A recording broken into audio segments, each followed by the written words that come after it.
it's a bit busier than people expected. The big surprise of the morning is in Miami, where the Miami Dolphins have fired their head coach, Brian Flores. Wow. Parted ways with him, let go of him. A little bit of a surprise coming off a big win over the New England Patriots. It's interesting because if we go back to the beginning of the season, there was some scuttlebutt that maybe Brian Flores could be on the hot seat. That talk quieted down, but the Dolphins made the decision this morning to move on from Brian Flores, so they are in the market for a new head coach. And we have more news coming in as we speak. The Chicago Bears have just fired their general manager, Ryan Pace, to go along with Matt Nagy. So Matt Nagy's out as the head coach. Ryan Pace is out. In the NFC North, the Bears have swept out their head coach and GM, and you could see it's already a very busy morning in the National Football League, Greeny. Yeah, absolutely. Shefty with us earlier telling. Hit that thumbs up, man. Brian Flores, keep pushing. I know he's going to get something else. You hear people's reaction. Like, this is Black Monday. This is the day after the season when they fire all the coaches and GMs and whatnot. You know, kind of like the garage sale in the NFL. Everything must go. Bears got rid of Matt Nagy. That was overdue. But the Flores, that right there, everyone was like, whoa, like they just beat the Patriots yesterday. Didn't mean anything because they lost to the Titans the week before, but it's not like the Titans are scrubs. They're the number one seed. You know, like they started out 1-7, won 7 straight. I didn't think they were legit, but you got to give them credit for turning their season around. He was 4-2 versus the Patriots. He gave you the blueprint. He was there.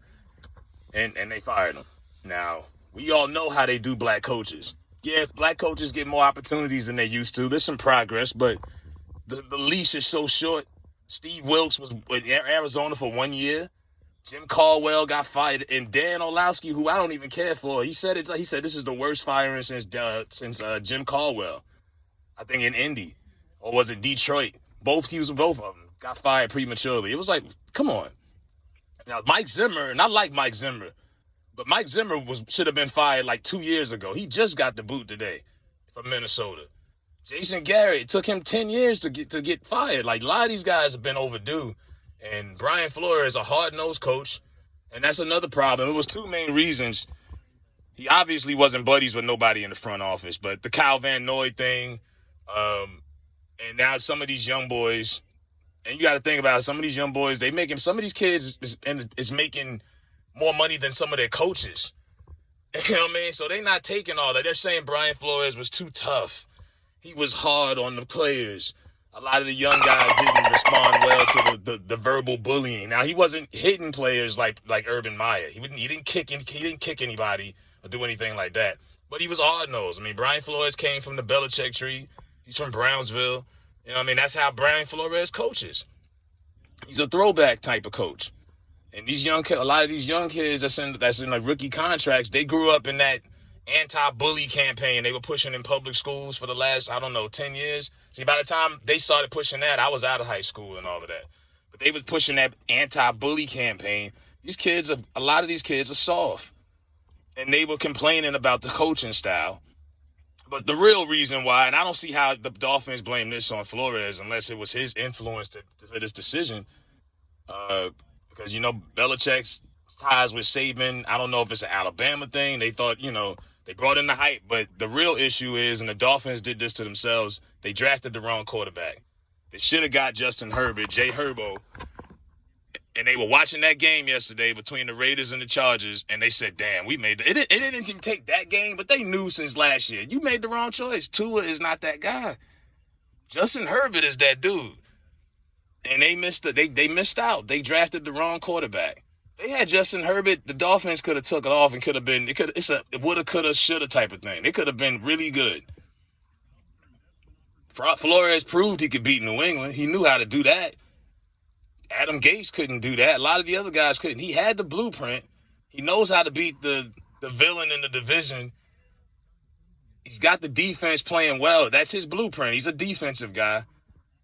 And you let him go. I know a lot of the Dolphins fans pissed off right now. I don't know what y'all think, the Dolphins fans. The fish. That was terrible. I don't know how y'all justify that. Who's going to go down there? Who do you want to be the head coach?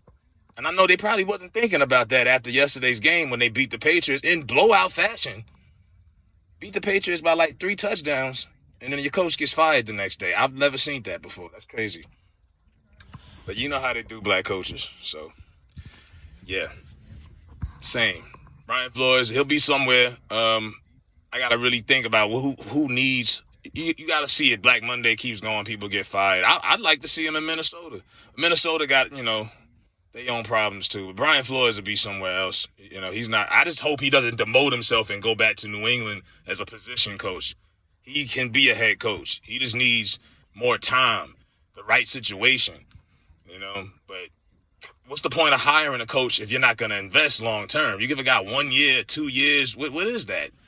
They don't even put in no time to develop these coaches anymore. Let these coaches really develop a culture and a real identity for the team.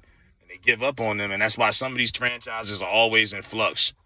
Cleveland, Atlanta, this one, that one, because they don't. Matt Rule, who always looks confused on the sidelines. Let these guys, if they are legitimate, at least let them try to build something there before you tear it all down. So, Dolphins blame themselves. You drafted the wrong quarterback. Let me know what y'all think in the comments. I'm out of here.